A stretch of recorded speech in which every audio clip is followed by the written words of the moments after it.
বন্ধুরা, আজকে দুপুরে আবার বসে গেছি ব্যালকনিতে খাওয়া দাওয়া করবো বলে। আজকে রোদ্দুরটা আবার অল্প, তাই একটু বেশ মিঠে লাগছে। এই দুদিন আবার, এর আগের দুদিন আবার খুব একটু কড়া ছিল, রোদ্দুরটা ভীষণ গায়ে লাগছিল, ওই জন্য বসিনি। আজকে ওই জন্য একটু হালকা রোদ্দুর, মাঝে মাঝে মেঘলা হয়ে যাচ্ছে, তাই জন্য বসলাম। আর আজকে সব শনিবার আছে, এরও হাফতে কাজ করে চলে এসছে, আর যাবে না। তাই ভাবলাম সবাই একসাথেই তো খাওয়া দাওয়া, তাই বারান্দাতেই বসলাম বেশ একটা পিকনিক পিকনিক মজা নেওয়ার জন্য। তা মেনুতে কি আছে চলো দেখিয়ে দিই। এই যে ভাত হাঁড়িতে, আজকে মনে হয় ভাত বেশি করে ফেলেছি, কালকে একটু কম পড়ে গেছিলো বন্ধুরা, ওই জন্য আজকে একটু বেশিই করে ফেলেছি আবার। আর আজকে না, সবচেয়ে বড় কথা, রান্নাঘর খুব পরিষ্কার করেছি, সমস্ত কিছু থেকে শুরু করে রান্নাঘরে। ওই জন্য গিয়ে বেশি রান্নার সময়টা আর বেশি পাইনি।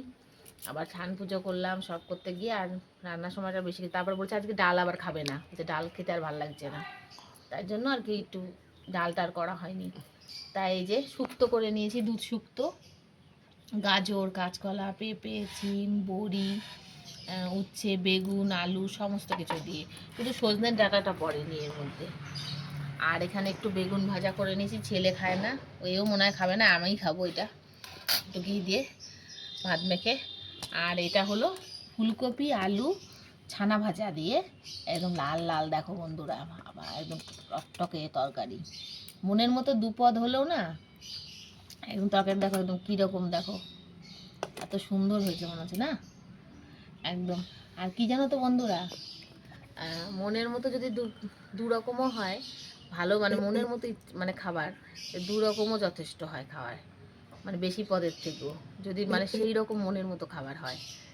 তা গরম গরম খেয়ে নিই, খাওয়া দাওয়াটা সেরে ফেলি, দেরি করবো না আর বেশি, কেননা খিদেও বেড়েছে, সকাল থেকে খুব একটা বেশি কিছু খাওয়া হয়নি, আর আমরা সকালে হালকাই খাই।